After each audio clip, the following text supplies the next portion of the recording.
여기 묵상간증 맞벌이의 구멍 뚫린 전대입니다. 아버지는 술만 드시면 어머니를 괴롭히고 폭력을 휘두르셨습니다. 저는 그런 어머니를 불쌍히 여기면서도 한편으론 무능하다고 생각되었습니다. 어머니가 이혼을 못하시는 것은 직장이 없기 때문이라고 생각하여 나는 나중에 크면 만일을 대비해 직업을 꼭 가져야겠다고 결심했습니다. 그러다 대기업에 취직한 저는 아버지의 영향으로 남자들을 대적하며 살았습니다. 그러던 중 나의 모든 것을 이해해 줄 것 같은 남자를 만나 같은 신앙을 가져야 한다는 시부모님의 결혼 조건으로 목사님의 주례를 받으며 결혼했습니다. 그 후 아이가 생기자 믿음이 없던 저는 주의를 지키지 않았습니다. 부부가 높은 연봉을 받아 아이들에게 집을 사줘야 한다며 자녀 우상의 판벽한 집에 거주하고 세상 유의에 취해 살았습니다. 그러나 부부가 말씀으로 하나 되지 않으니 아무리 높은 연봉을 받아도 구멍 뚫어진 전대와 같이 돈이 모이지 않았습니다. 또한 저는 맞벌이를 하며 자녀 교육을 돈으로만 해결하려고 하기에 아이들의 마음을 채울하지 못했습니다. 그러다 보니 큰아이는 우울증, 둘째는 중학교 중퇴, 남편은 외도, 저는 자궁경부암이란 가뭄이 들어 저희 가족이 수고하는 모든 일에 한계가 들었습니다. 그런 저의 가정을 불쌍히 여기신 하나님이 8년 전 저에게 암 진단으로 2년의 휴직을 허락하셨습니다. 그때 저희 부부는 저희 언니의 소개로 말씀에 있는 공동체로 인도되었습니다. 하나님의 말씀이 임하니 제 삶에 하나님이 안 계시고 아이들의 성전이 황폐해져 있음을 깨닫게 되었습니다. 믿음 없는 저 때문에 예배의 자리에서 떠나 있는 아이들을 생각하니 애통한 마음이 들어 회개하게 되었습니다.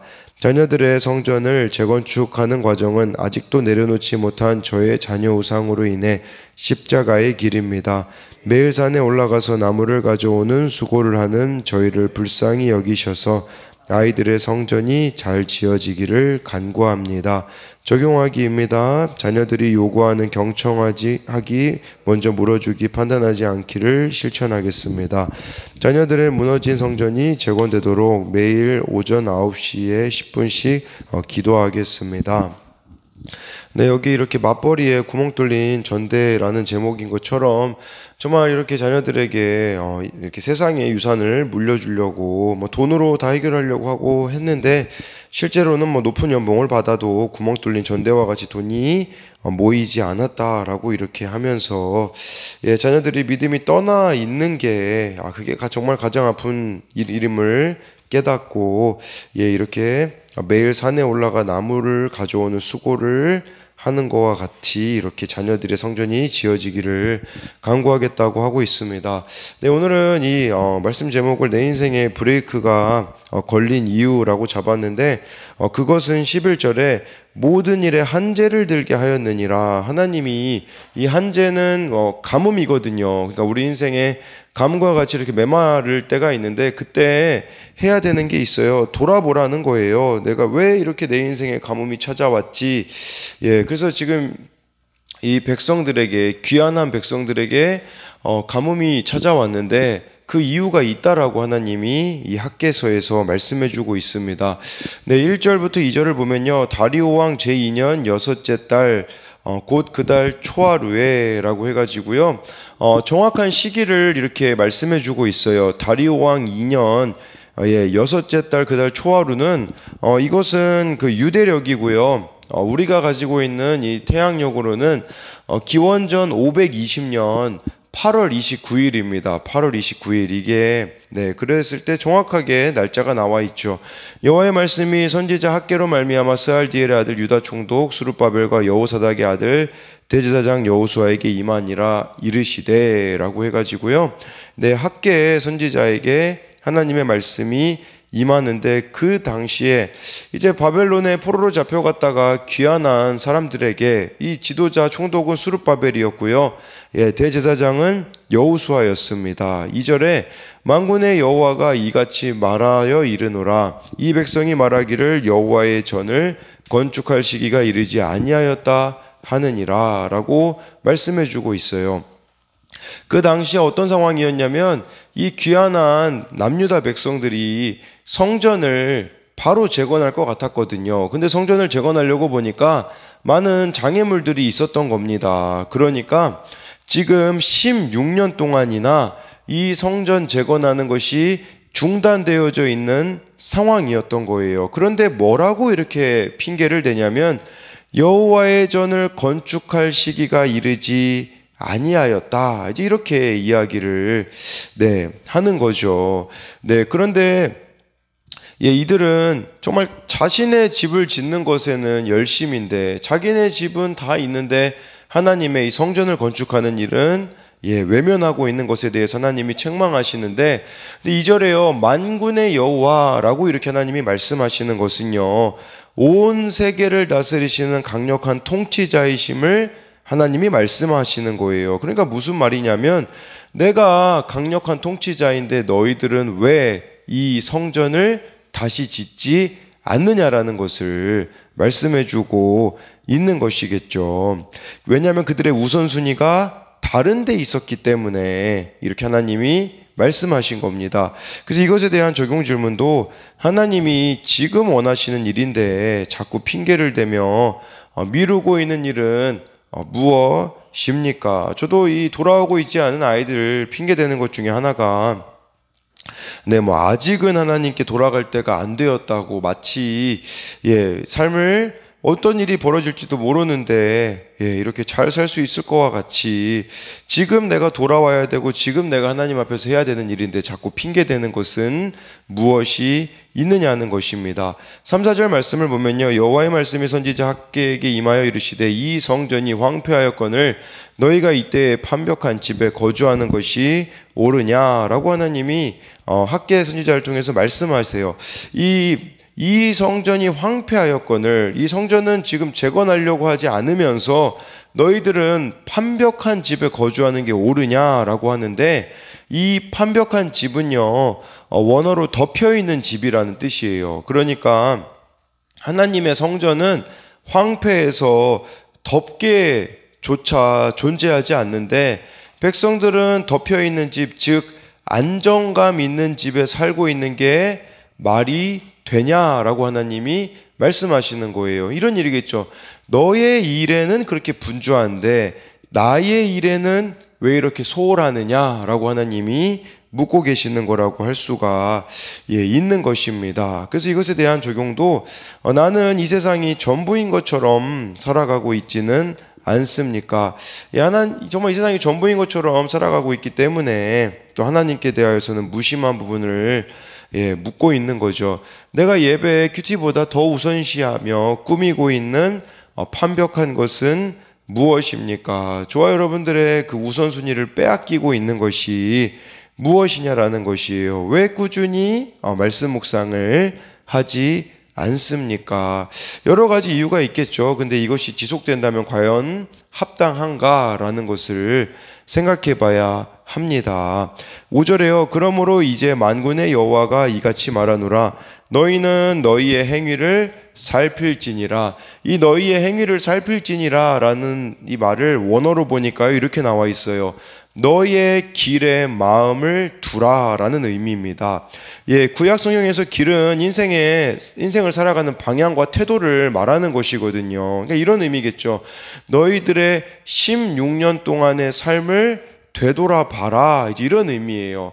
16년 동안 하나님의 성전을 짓는 것에 무심했던 너희들의 삶의 결론이다 라고 하나님이 말씀하시는 거라고 할 수가 있는 것이겠죠. 이들은 어려움을 주신 하나님의 뜻을 생각하고 만몬, 돈의 노예가 된 자신의 또 마음 상태를 살펴봐야 했다라는 것입니다.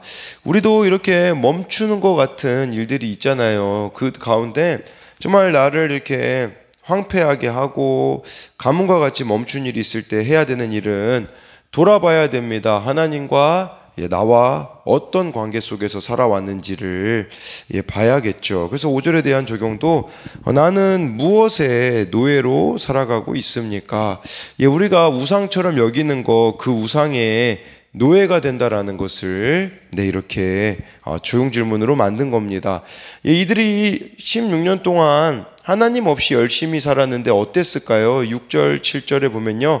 너희가 많이 뿌릴지라도 수확이 적으며 먹을지라도 배부르지 못하며 마실지라도 흡족하지 못하며 입어도 따뜻하지 못하며 일꾼이 삭슬 받아도 그것을 구멍 뚫어진 전대에 넣음이 되느니라.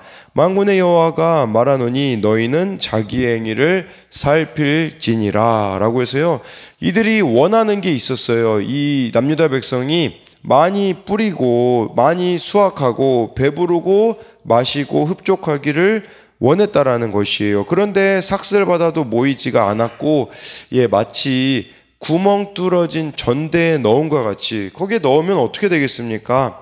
아무리 넣어도 채워지지가 않는 것을 말하는 것이죠. 그러니까 부족한 게 아니에요. 이것은 노력한 만큼 그들이 얻지 못했다라는 거예요. 너희들이 그렇게 열심히 노력했는데 왜 못 얻었느냐라고 하나님이 물어보시는 것이 아니겠습니까? 그러면서 7절에도 똑같이 5절과 똑같은 것을 하나님이 말씀하세요. 여기 7절에도 너희는 자기의 행위를 살필지니라 라고 이렇게 말씀해 주고 있어요.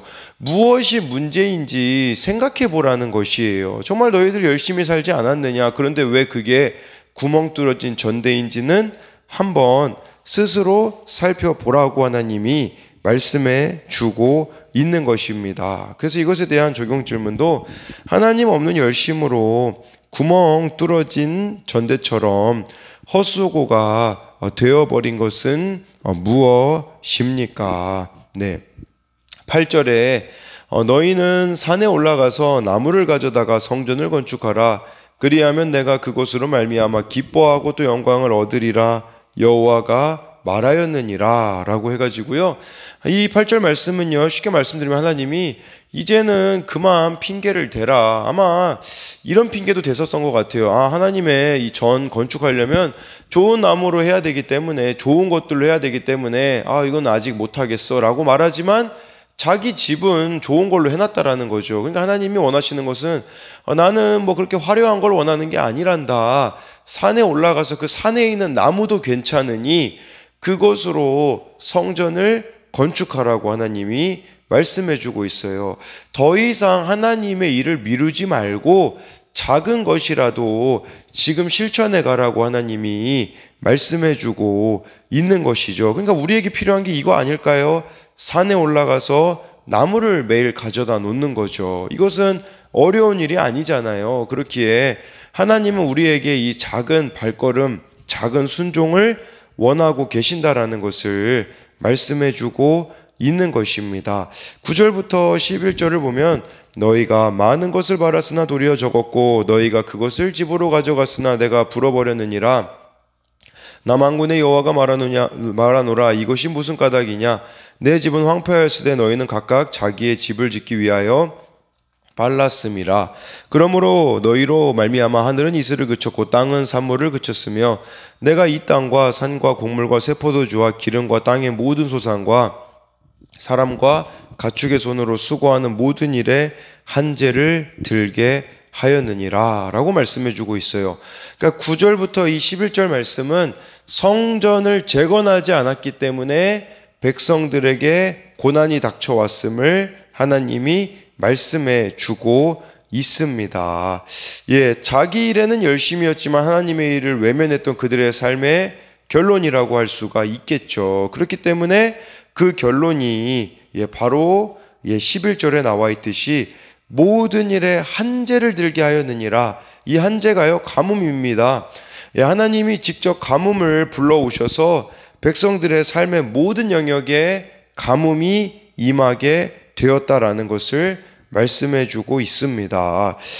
우리에게도 가뭄이 있을 때가 있죠. 인생에 가뭄이 있는 것은 거룩 또는 거룩한 일에 무관심한 내 죄를 보게 하시려고 우리에게 이 한재와 같은 고난을 주십니다. 이 고난의 터널을 통과하면서 정말 내 죄를 깨닫고 하나님께 돌이켜 성전을 중수하면, 예배를 또 회복하면 하나님이 회복시켜 주신다라는 것을 알아야 합니다. 그래서 이것에 대한 적용 질문도 나에게 내린 한재와 같은 고난을 누구의 탓으로 돌립니까? 내가 회복해야 할 예배는 무엇입니까? 12절 13절을 보면요, 스알디엘의 아들 수룹바벨과 여호사닥의 아들 대제사장 여호수아와 남은 모든 백성이 그들의 하나님 여호와의 목소리와 선지자 학개의 말을 들었으니 이는 그들의 하나님 여호와께서 그를 보내셨음이라. 백성이 다 여호와를 경외함이 하매 그때의 여호와의 사자 학개가 여호와의 위임을 받아 백성에게 말하여 이르되 여호와가 말하노라 내가 너희와 함께 하노라 하니라 라고 말씀해 주고 있어요. 여기 12절에 보니까 수룹바벨도 그렇고요, 대제사장 여호수아도 모든 백성들도 하나님의 목소리, 학개 선지자의 말을 들었다고 합니다. 목소리를 들었다라는 것은요, 청종했다, 순종했다라는 의미입니다. 그리고 이 학개 선지자를 통해서 말씀하신 것이 하나님이 주신 말씀임을 이들이 믿었기 때문에 다 여호와를 경외하였다라고 말씀해주고 있습니다. 그럴 때 13절 말씀에 보니까요, 여호와가 말하노라 내가 너희와 함께하노라, 이게 지금 우리에게 있어서는 그렇게 대수롭지 않게 여겨질 수 있는데 이 당시에는 엄청난 일이었었습니다. 왜 그러냐면 기본적으로 이제 백성들이 조금 생각하는 부분 중에 하나는 뭐냐면, 하나님의 이 임재 함께 하심이 이루어지기 위해서는 성전 건축이 먼저 이루어져야 했다라는 거예요. 그런데 이 성전이 아직 재건되지도 않았음에도 불구하고 내가 너희와 함께 하겠다라고 하나님이 선포하셨다라는 것은 이 성전 재건을 백성들이 시작하기만 하면 나머지는 내가 책임져 주겠다라고 말씀해 주고 있어요. 우리에게 필요한 것도요, 이 믿음의 한 발자국이다 라고 할 수 있어요. 저와 여러분들이 정말 믿음으로 한 발자국을 내딛는다면 하나님께서 함께 해주셔서 그 일을 완성하시겠다라고 말씀해 주고 있어요. 더 쉽게 말씀드리면 저와 여러분들의 삶에 하나님이 우선순위가 되어진다면, 그래서 이 작은 순종으로 나아갈 때에 하나님께서 그것들을 이루시고 완성시켜 주시겠다라는 것을 말씀하는 것이죠. 그래서 이것에 대한 적용 질문도, 하나님이 나와 함께 하심으로 내 힘으로는 도저히 할 수 없는 적용을 했던 경험이 있습니까? 내 힘으로는요 도저히 못하는 일이에요. 그런데 하나님이 함께 하시기 때문에 할 수 있었던 일이 저와 여러분들에게 무엇이 있느냐라는 것입니다. 마지막으로 14절 15절 말씀을 보면요, 여호와께서 스알디엘의 아들 유다 총독 스룹바벨의 마음과 여호사닥의 아들 대제사장 여호수아의 마음과 남은 모든 백성의 마음을 감동시키심에 그들이 와서 만군의 여호와 그들의 하나님의 전 공사를 하였으니 그때는 다리오 왕 제2년 여섯째 달 24일이었더라 라고 이렇게 말씀해 주고 있습니다. 여기 14절 말씀을 보면요, 중요한 내용 중에 하나는 여기 나와 있듯이 스룹바벨의 마음, 여호수아의 마음, 백성의 마음을 하나님이 감동시켰다고 하는데요, 이 마음이라는 단어가요 히브리어로 루아흐라는 단어가 쓰였습니다. 그러니까 이것은 영혼이라고도 할 수 있겠지만 성령이라는 또 의미가 있어요. 그러니까 이것은 성령의 감동으로 되어지는 일이었다라고 할 수 있습니다. 이 감동시키다라는 단어도요, 원어로 보면 잠든 상태를 깨워 일으키다, 또는 방향성을 부여하다, 운동성을 부여하다라는 뜻이에요. 그러니까 하나님이 성령의 감동으로 이들의 잠자고 있는 상태를 깨워서 일으키셨다라는 것도 될 수가 있겠고, 올바른 방향으로 가게 하셨다라는 의미도 되겠으며, 역동적으로 하나님의 일을 감당할 수 있게 하셨다라는 것을 말씀해 주고 있는 것이에요. 사실 이들이 영혼이 움직이지 않는 것처럼 잠든 것 같은 상태였는데 하나님의 말씀이 선포되자 그들의 영혼이 깨어나 움직이게 되었다라는 것이에요. 저와 여러분들이 날마다 말씀 묵상을 해야 되는 이유가 어디에 있겠습니까? 바로 여기에 있는 것이죠. 내 영혼이 깨어나 하나님이 원하시는 방향으로 가기 위하여서 필요하다라고 할 수 있습니다. 15절에 이때가요, 다리오 왕 제2년 여섯째 달 24일이었다라는 것은 하나님의 말씀을 들은 지 이렇게 24일 만에 또 성전 공사가 재개되었다라는 것입니다. 그래서 마지막으로 이것에 대한 적용도요. 내 생각으로는 안 될 것 같은데 성령의 감동으로는 될 일이 무엇이 있습니까? 라고 해가지고요. 예, 정말 오늘 이 말씀을 통하여서 저와 여러분들이 또 지어가야 되는 또 성전이 있습니다. 이것은 뭐 실제적인 성전을 이야기하는 것도 있겠지만 그것보다도 우리 개개인이 하나님 앞에 정말 마땅히 해야 되는 일인데 자꾸 우선순위가 다른 게 되어가지고 미루고 있는 일들, 그것에 대해서 하나님께서 오늘 순종하라고 말씀해주고 있습니다. 막연해 보이고 불가능해 보이지만 하나님이 함께 하시면 가능하다라고 말씀하시기 때문에 작은 순종으로 나아가는 저와 여러분들이 되기를 소망합니다.